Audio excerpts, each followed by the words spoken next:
There's another way to index, which is fancy. It's called fancy indexing. And it's a bit of an advanced topic, but we want to show you some of the techniques anyway, just through demonstration. So what we're going to do is pass a list of integers as search parameters. Well, we need to create an array first. So let's create an 8x4 two-dimensional array using this generic zeros array function.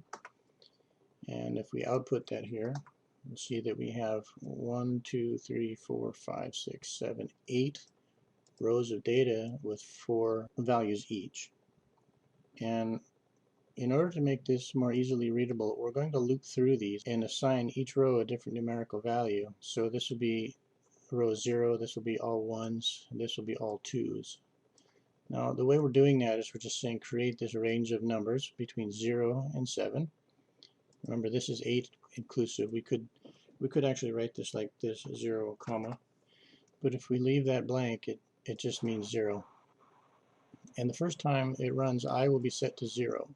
So it's going to say 0 index should be set to all zeros. And then 1 index should be set to all 1s. So we're broadcasting the ascending numbers to each one of these rows. So let's run this.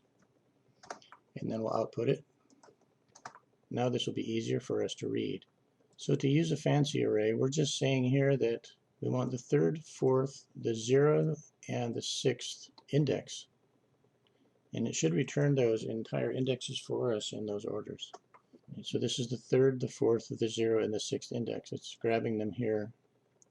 So all we're doing is we're passing a one-dimensional array in here to return the corresponding row items. We can also do this from the negative side. Remember that negative indexing goes, this would be -1 and -2, so it looks like we're going to get this 6th row back. And then -3 and -4, which is going to be this 4th row. -5 and -6, which should be this 2 row. So negative indexing works too. Now this reshape function is new, and the way it works is we're going to create this same 8x4 two-dimensional array here, and we're going to populate it with numbers from 1 to 32. So this is NP arranged, this we're familiar with. But the way we have to think about this is, what is 8 times 4? 8 times 4 is 32. So that's how many values we'll have in the array. So if we set this up to 32, it should completely fill that array with an ascending spectrum of numbers. And there we go. This reshape method is useful. So now that we have that, let's explore this new fancy array indexing, and it's going to be easier to explain this once we have it output. So let me run this. What is happening here?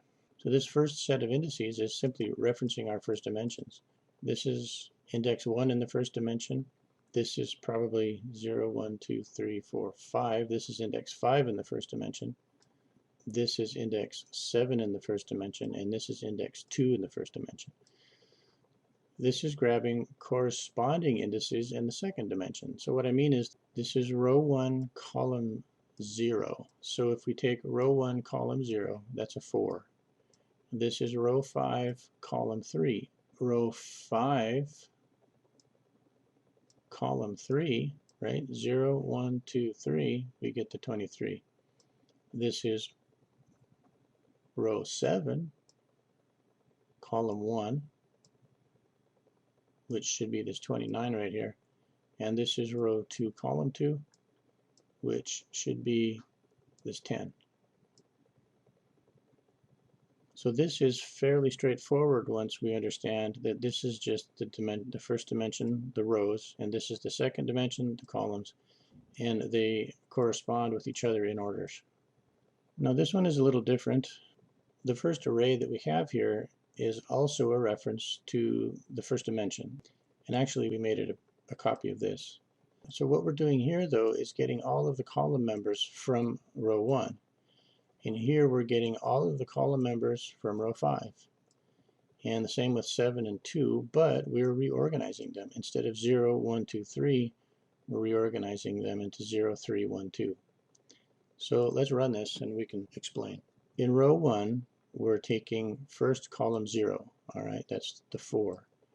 And then we're taking column 3 from row 1, which is the 7.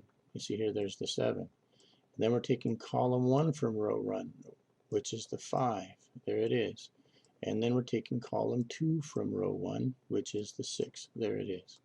And likewise, from row 5, we're reorganizing the order of the columns. And likewise for row 7 and row 2.